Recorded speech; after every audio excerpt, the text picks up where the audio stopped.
This is case study 10.1, mealtime with a toddler, Josiah. So first of all, the temperament of a child affects feeding and mealtime behaviors. The categories are known as easy, difficult, and slow to warm up among children.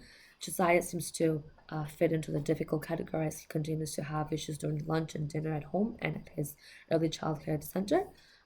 His temperament is characterized by irregularity in function and slow adaptability, which is reflecting his attitude when he denies certain foods.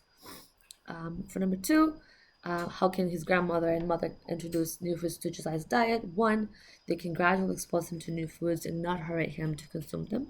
Uh, but first of all, mealtime experiences should take place in a secure and happy and positive environment, right? And second, his um, parents' modeling of eating a varied diet and family mealtime will strongly influence children. They can also give Josiah a choice of eating different foods and try to let him pick them. The foods can be colorful and should be colorful and can be served in smaller and easy to eat portions. They can also allow him to use utensils in his own hands to develop better eating habits. They can try mixing new foods with foods that Josiah really likes, such as cheese and crackers. And they can also serve his food in a fun presentation that is visually attractive for him.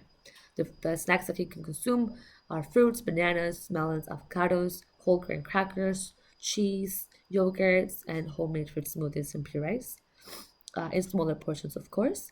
The problem with giving him unlimited access to apple juice in his sippy cup is due to the high risk of dental caries because of a habitual use of the training bottle that is filled with fruit juice.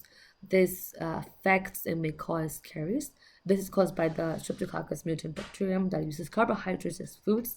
Um, in one significant amount, it exerts acid that causes tooth decay.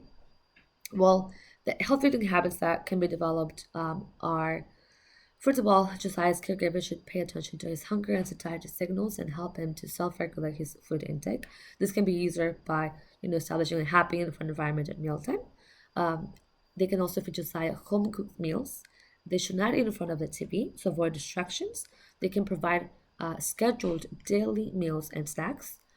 They can also provide Josiah with a variety of colorful foods and low sugar beverages and serve appropriate child sized servings of foods and do not force him to eat at all, which can lead to overeating and can cause unwanted weight gain. This can all help him develop better eating habits.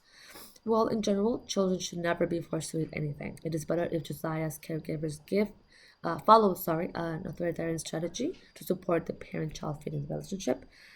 If children are forced to eat certain foods they don't want to, they are prone to develop aversions to feeding or any other inappropriate behaviors during meal times. The authoritarian approach by my mom or grandma is exercised by maintaining a relaxed and pleasant environment at meal times. It is fun and healthy, right? It is characterized by allowing children, in this case Josiah, to select foods for their own plate, which helps them to develop their ability to know what foods to eat and avoid.